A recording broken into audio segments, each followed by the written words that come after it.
orúkọ mi ni Chief Mrs. Fọláṣadé Akínlábí aka Fasha, olùdarí iléeṣẹ́ Fasha Tester.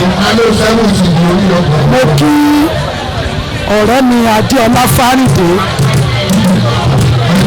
aka Mama Fàájì bí ó kú orí oyè tó jẹ lónìí Yeye Oge.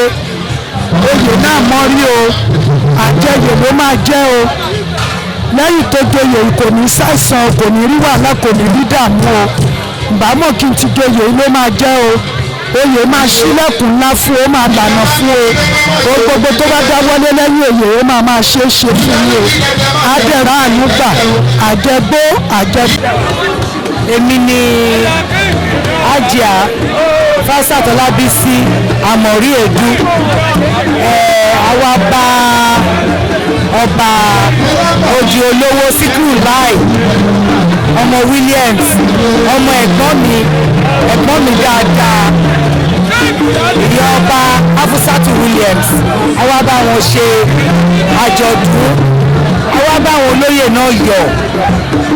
Ìyá Fàájì Farinde, àwa bá wọn yọ̀ fún ti Yeye Oge Òjì Olówó tí wọ́n jẹ, àti ìyálájé gbogbo Òjì Olówó náà, Fádérẹra, ìyá oní ẹlẹ́dìẹ, àwa bá wọn náà yọ̀, a bá gbogbo wọn yọ̀. Káyọ̀ wọn kó má dìbàjẹ́, Ọlọ́run kó fore sí, kó fayọ̀ sí. Ìgbà tí wọ́n jẹ oyè yìí kọ́ má rí ìbànújẹ́ o. Àwọn náà tá a bá wọn péjọ láti ṣe celebrate wọn kí kọ̀ọ̀kan má ṣàná náà. Má ṣe fi lé wa sílẹ̀ láyọ̀, apá ilé náà láyọ̀ àtàlàfíà. Bẹ́ẹ̀ ni kò rí ọ láti lẹ́yìn àná ìwọ̀n mọ̀. Sallallahu alaihi wa sallam. Ọláwọ̀lá kwata ìlà bí ìlànà àti. Mo gbàdúrà kọ́nà kó jẹ́ kó rí bẹ́ẹ̀. Mo kí gbogbo yín o. Èmi ni à ń pè ní Chief Mrs. Adéyínká King Yeye Ọba. Àwa bá ọ̀rẹ́ wa pàtàkì Alájà Farinde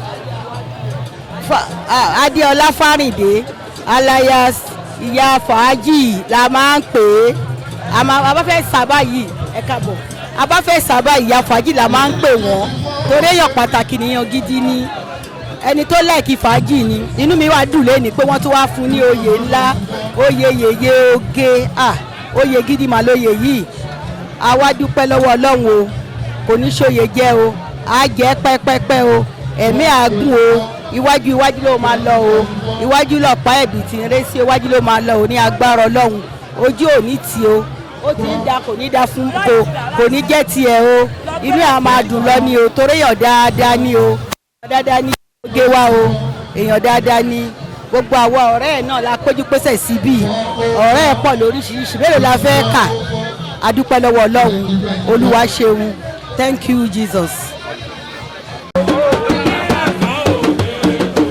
Orúkọ mi ni Alájà Fatima Abímbọ́lá Ọmọ́túnàṣe. Mo bá Ìyá Fàájì, mo bá yọ̀ tó jẹ Yeye Oge of Òjì Olówó. Àjẹgbó, àjẹtán, àjẹṣoríire ni o. Ọmọdé náà fi ń joyè náà, àti kábíyèsí ọba Síkírù Apènà 1 ọmọ wa náà ni, àmọ́ mo ṣe kábíyèsí forí adé o. Mo jẹ́ kí Afusat Ìyálóde Òjì Olówó, ọ̀rẹ́ mi àtàtà, ó kú oríire o. Ọmọ náà fọmọdé jẹ oyè náà, á fàgbà lò ó. Nǹkan ò ní ṣe ọba, kò ní ṣe ìyàwó ọba, kò ní ṣe gbogbo olóyè, kò ní ṣe ìyá ọba, kò ní ṣe bí ọba, kò ní ṣe gbogbo Òjì Olówó. Ire ló máa wọ Òjì Olówó ní agbára Ọlọ́run. Àwọn tí a tún wá bá yọ ayọ̀ náà lénìí, Ìyálóde àti Yeye Oge, abáwọn yọ o, wọ́n á jẹ́ lájẹgbó àjẹtọ́ o, inshallah bí kúdírátì láì. Mo fi náà tẹ́ náà mo fi kí wọn o. Bismillahir Rahmanir Rahim. iná àtẹ̀yìnà kálíkà ọ̀sára fasọ́lì lírọ̀bíkà wá ní àrínà sáni àkàwọ́ àlè àbùtàrù subuhana rọ̀bíkà rọ́bìlì sátì àmọ́yà zòvónà wá sàlámù alàlìmúrí sẹ̀línà wàlẹ̀ amdòlélá ìrọ́bìlì àlàmì alájà Fatima bíi mọ́lá ọmọ tó àṣẹ ló ń kí wọn o. Orúkọ mi ni alájà Chief Sherifat Àríkẹ́ Olúgbòde, popular known as Yeye Bọ́bágbòde of Lagos, gbòdegbòde.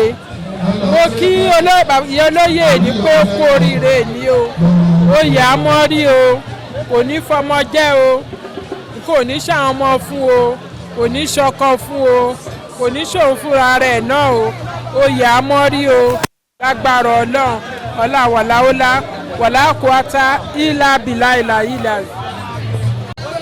Orúkọ mi ni Yáàfin Rónkẹ́ Ọládàpọ̀ Mẹ́gàsì. A dúpẹ́ lọ́wọ́ Ọlọ́run pé adájọ́ ọjọ́ kò lẹ́ni ní sí fàájì tó ń joyè Yeye Oge. A dúpẹ́ lọ́wọ́ Ọlọ́run ó dọ́jọ́ ọjọ́ kò Ọlọ́run jẹ́ ká Ọlọ́run fi pamọ́ kó tó dọ́jọ́ yẹn. Oyè tó jẹ lẹ́yìn oyè àmọ́rí o, àsìkò tó joyè yìí tó jẹ Yeye Oge wà á mọ̀ sí rere o, wọn ò ní fi ẹ́ pamọ́ o, wàá jèrè ọmọ ẹ o.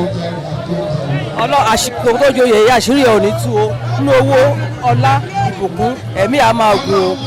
A dúpẹ́ lọ́wọ́ Ọlọ́run gbogbo àwọn tá a wá síbi adélé yálẹ̀ àtàlàfíà mo kí yín o, gbogbo ìyá ọba mo kí yín o.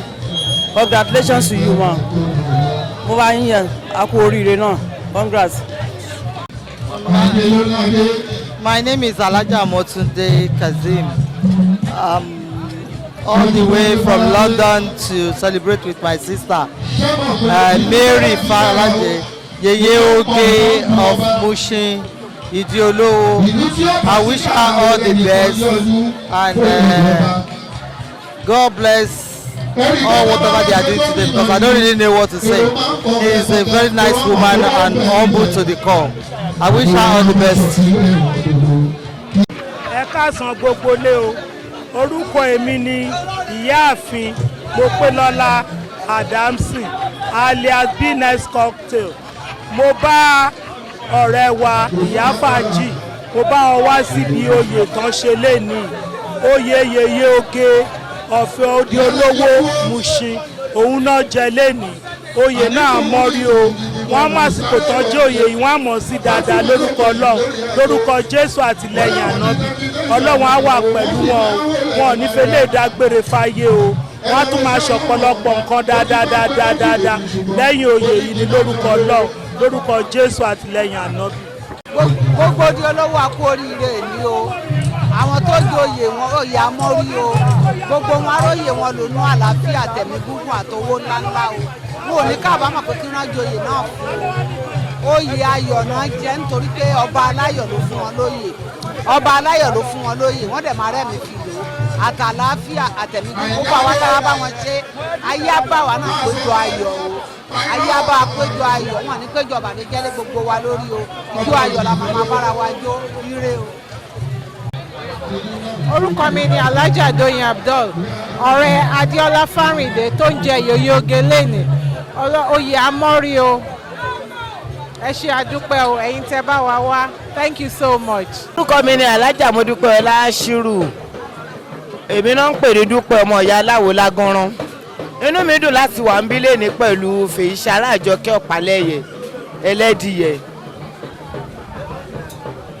Gbogbo àwọn ọmọ MUSHIN náà la wà lórí ìjókòó ń bí báyìí.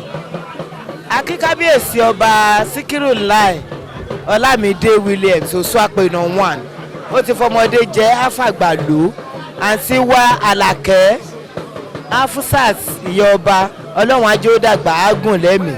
Oyè yìí á mọ́rí gbogbo ẹni tó joyè ń bí lẹ́ni àti Fèyíṣará Ọ̀pálẹ́yẹ àti Ibrahim Onífádé, gbogbo wọn náà máa fẹ́ wọ́páwó náà máa fẹ́ jòbì àti Yeye Oge. Gbogbo wa náà ta wà ń bí eré ákárí wa, gbogbo wa la máa ríre bára wa ṣe. Ọmọ MUSHIN ò ní pẹ̀dín, àní dààmú, àní wówó tì, ìkọ́kọ́nù wa ò ní yọ sọnù, a máa ríre bára wa ṣe. Fèyíṣará Ọ̀pálẹ́yẹ Ọlọ́run á bá wa dà lágbà, bá wa gùn lẹ́mìí. Ibrahim Onífádé náà Ọlọ́run á túbọ̀ ṣe dáadáa fún òun náà ó ti joyè baálẹ̀ ìwá Ìgbò á jẹ́ pẹ́pẹ́pẹ́ kábíyèsí ọba Síkírù Láì Ọlámídé Williams oṣù àpènà 1 Ọlọ́run á jẹ́ ó pẹ́ lórí àpèrè bàbẹ́ á pẹ́pẹ́pẹ́ gbogbo atọ́tọ́tọ́ tó ìwòye ẹ̀mí á tún dùn jù báyìí lọ tá a bá máa ṣe ìyá coronation gbogbo wa á péjú lówó á péjú lọ́mọ á péjú lálàáfíà ẹ ṣé mo dúpẹ́ iléeṣẹ́ Ọlábísí Ọlátìlọ ẹ kú iṣẹ́ Bisi Ologe ẹ kú iṣẹ́ o orúkọ mi lẹ́ẹ̀kan sí ní Alájà Modúpẹ́ Ọláṣírù ọmọ ìyá aláwo lágánrán. èmi Tóyìn Abibat Lawal mo kí gbogbo àwọn tó joyè lẹ́nu oyè yẹn máa mọ́rí o mo kí Fẹ́ Ìṣọ̀lá oyè yẹn máa mọ́ lórí o mo kí Ibrahim Onífádé oyè máa mọ́rí o lágbára Ọlọ́run rí àkárí gbogbo àwa náà o gbogbo àwa tá a jókòó sí ibẹ̀ gbogbo wa la máa ríra wa láyọ̀ àti àlàáfíà o ọkàn gbogbo wa máa balẹ̀ àní dààmú o lágbára Ọlọ́run gbogbo ẹni tó wá bí ìbàyí láyọ̀ wọ́n máa padà lọ sílé láyọ̀ lágbára Ọlọ́run nǹkan kan ò ní ṣe ẹnìkankan nù wa o ọ̀rọ̀ wa máa dá. Good evening. My name is Chief Adaobi Izeko, the COO of Victory Angels Limited. I'm here to celebrate with Yeye Oge. She's a wonderful woman. She's kind. She's loving. She's honest. She's beautiful. She's somebody that you can trust with your life. I want to use this opportunity to pray for her, that the Almighty God should give her long life, that from this day forth, this honor that has been bestowed onto her, she will use it well to the glory of God and to humanity. And I want to wish everyone that had come from different walks of life safe journey to their location, and let's have a wonderful evening. She's the Yeye Oge of OLOWO, MUSHIN. Yeye Oge, God bless you. May the Lord be with you. We shall continue to celebrate with you every day of the year in Jesus' name. Amen. Ọmọ MUSHIN làwọn náà bẹ́ẹ̀ bá rí Òṣùpá ọmọ MUSHIN ni bẹ́ẹ̀ ni ọmọ MUSHIN yapa nínú olórin ó yapa àbí ó yapa that is what wọ́n fi ń pe MUSHIN ní center of fàájì láti Èkó ẹni tí ò bá dé MUSHIN kò sì ṣe fàájì ẹ̀jẹ̀ bá pàtó fẹ́lẹ́dùmarè tó fi ń kí wọn ní ọmọ oníMUSHIN àdínà ọmọ oníMUSHIN kí ni ànádòru awòye ṣẹ́ṣẹ́ ní ibà. Thank you. A kí gbogbo àwọn obìnrin pátápátá fún tilẹ̀ kábíyèsí wa obìnrin àpèrè wa gbogbo yín la kí ìjọba yìí olórí ọ̀dọ́ wọn lẹ́yìn ní ìdókàn a kí màmá wa Ọlánìpẹ̀kun Williams aya olórí ọ̀dọ́ tí wọ́n wá láti United Kingdom wọ́n wá láti orílẹ̀-èdè England lọ́hùn London àwọn ti wálé akí alájà Àdùnní alájà Fọláṣadé alájà Kuburat alájà gbogbo obìnrin oṣù àpènà wà nàkíyí fẹ́ràn àyálọ́jà yémọ Abísóyè gbogbo ìlàkí alájà Modúpẹ́ Ọláṣáíṣáí alájà Abíọ́lá Àbẹ̀bí ìyàwó Rámọ́tà alájà ìjọba ìbílẹ̀ orí adé local government alájà Ìlúrìndéèn akínsọ́gbẹ̀yìn entertainment wà lójú agbo. Bàbá onínáwó ìní Adébọ̀wálé Àrọ̀jà ẹ̀jẹ̀ bá fún wọn ní àtẹ́wọ́ ọkọ Ìyá Alájẹ ó pọ̀ mí ní gbọ́pẹ́ bàbá mi bá ń tọ́jú Ayọ̀mídé tèmi nìkan ṣoṣo bá ń tọ́jú Ayọ̀mídé tèmi nìkan ṣoṣo owó bàbá Michael bàbá Adébọ́lá bàbá Mistura God bless you. Bẹ́ẹ̀ ni mò ń kí àwọn tèmi Ọ̀túnba Wálé Ẹlẹ́làá mo kí wọn bẹ́ẹ̀ ni mò ń kí Ìdòwú ọmọ ajírọ́ba ní ẹ̀fọ́ àlàyé mò ń kí DSP Báṣọ̀run Akíntúndé ìpíyètò DIG Tìkúmọ́ Husseino government day ìbá kọjá yẹn wọn gbé ẹ bẹ́ẹ̀ ni mò ń kí Alhaji Taiwo Bisi ọkọ Alhaji Amdalat ọkọ Kafaya baba Yese bẹ́ẹ̀ ni mò ń kí Tóbi Abana mò ń kí Taiwo Èjìrẹ́ mò ń kí Káyọ̀dé CSP mò ń kí Adébáyọ̀ finishing òkè Táíwò ẹ bá kí bọ̀kọ̀tọ̀ dáadáa àwọn tèmi nìyẹn lẹ́gbẹ́dá God bless you bẹ́ẹ̀ bá jayé títí ẹ má gbàgbé sísítà mi aya ìmọ̀lẹ̀ tímọ́tímọ́ aya kò ìkú àwọn náà wà ń bí lónìí Mrs. Alhaja Tóyìn Tìjání ẹ bá ń tọ́jú Pastor Mrs. Abọ́sẹ̀dé Lawal bẹ́ẹ̀ ni mo kí Mrs. Ọmọ́túndé Ògúnrìndé